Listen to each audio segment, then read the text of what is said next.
Can everybody hear me? I'm Dane Hicks, captain with the Nebraska State Patrol. And here with me today is Sheriff Don Henry with the Knox County Sheriff's Office and Police Chief Brian Muir with Bloomfield PD. First, I'd like to express our condolences to the family of both victims, as well as the entire community of Bloomfield. This would be a shocking event to any community, especially in a town as tight-knit as Bloomfield. This is an ongoing investigation, and our goal in this investigation is to lead to a successful prosecution.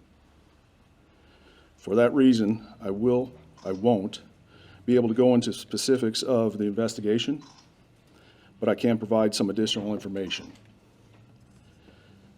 At approximately 9:32 a.m.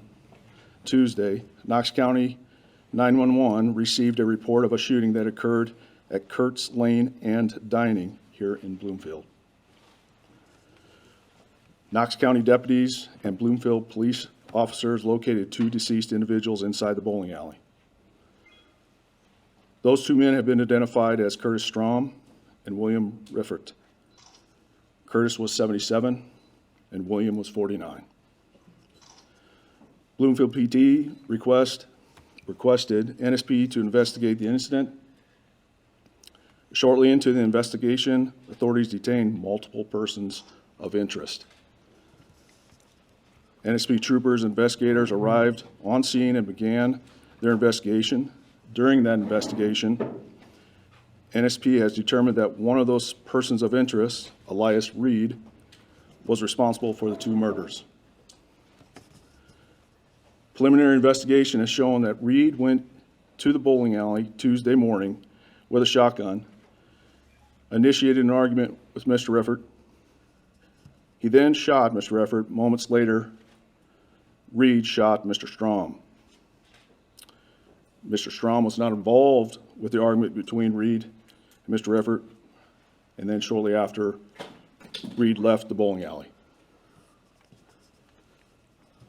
During the investigation, troopers located the shotgun believed to be used in the murders in a ditch along County Road several miles west of Bloomfield.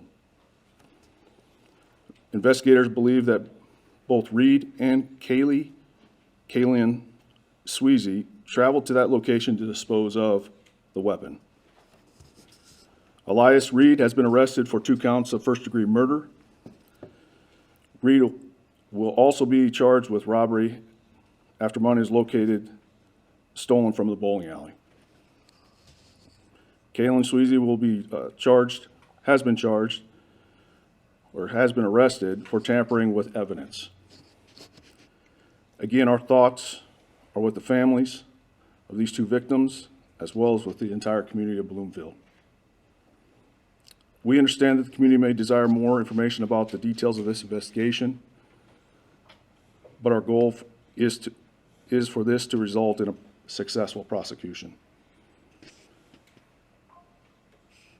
I would like to personally thank the community for the support for the law enforcement during yesterday's investigation, along with the Sheriff's Office and the Police Department. This time, we'll open it up for questions. What was the time frame between when the shooting call came in and the arrest of Elias and Kaylin? How long did it take for law enforcement to identify them and locate them?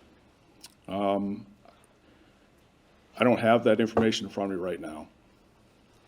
It was a short time. It wasn't a long period of time. There was also a very wide perimeter yesterday around the bowling alley. Was there a reason for that, or was that more for safety? I guess, what was the reason for the very large perimeter and road closures yesterday? The situation yesterday was very fluid.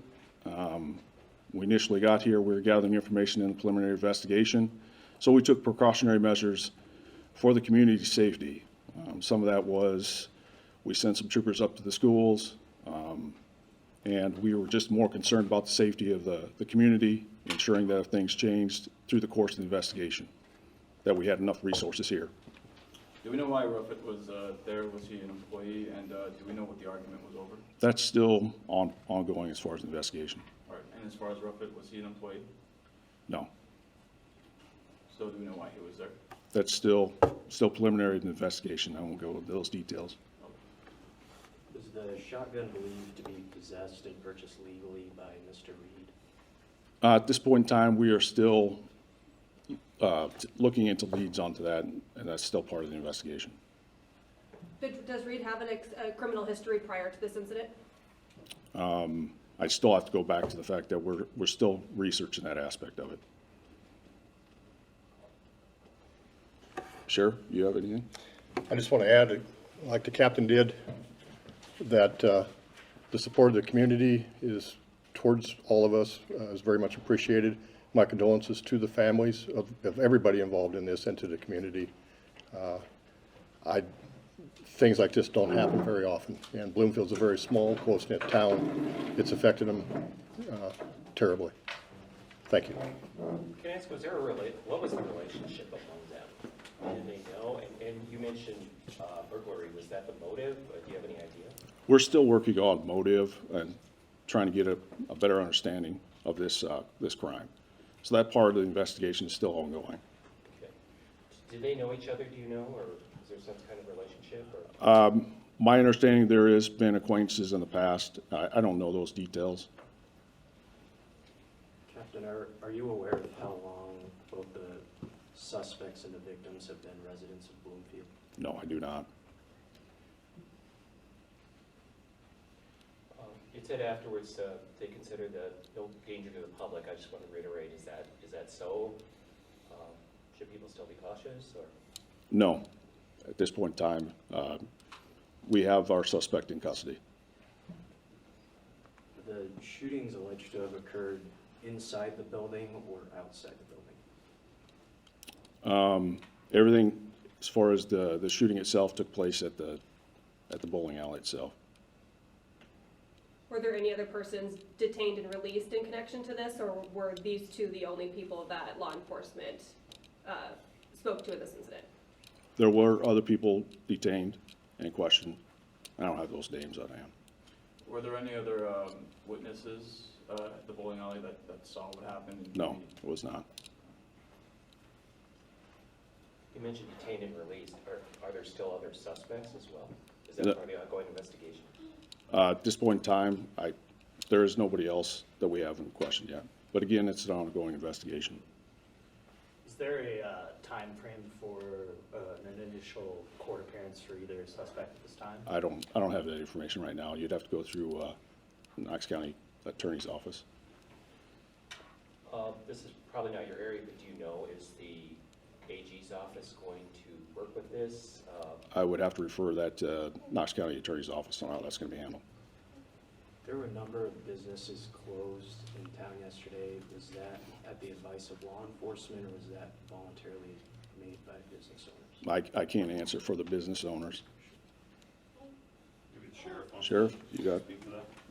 I don't know about the business owners. We did put the schools on lockdown immediately for their safety, and as the captain said, some troopers went up to the Bloomfield school. I can't speak for the business owners either, although I'll say they cooperated with us in the investigation 100%. Was the lockout limited to just the Bloomfield schools, or were there others as well No, we called the schools in the area. in the area? Yeah. You've been sheriff for many years. How does this, obviously shocking, it's difficult for the community. Just any more thoughts on that? How does this compare to anything you may have seen before? Or? Well, I don't remember there being a homicide in Bloomfield for years. We don't have a lot in Knox County, quite truthfully. Anytime we do, to say it's not shocking would be an understatement, because it is. And this isn't what human nature does. So you can. There was a kind of a spontaneous vigil last night. Was that sort of a community coming together type of thing? That you'd have to ask the members of the community. I wasn't at that. I was with the investigation. Is the area still a crime scene? Is it still cordoned off? Sorry, I didn't catch that. I haven't been over there. Is that still cordoned off, or is that still considered considered a crime scene when investigating? No, it's not a considered crime scene at this time. Okay. About what time was that released then? Or what time were investigators done with that scene last night? Or this morning? I would say roughly 9 o'clock last night, give or take. How many personnel would you estimate you had from the state patrol between patrol officers and investigators at the scene? Just be an estimate, roughly 20, 25. That would just be for the patrol, then you had the sheriff's department here and the police department, so also. Some of them were wearing white outfits. I would call them hazmat. I don't know if that's accurate, but can you tell us more about that? Was It's there just- special precautions? Part of the attire that they wear when they do crime scene investigations, so. Anything else? And the two suspects, just to confirm, they were living together, boyfriend and girlfriend, is that accurate? I don't have that information available right now. Great, thank you.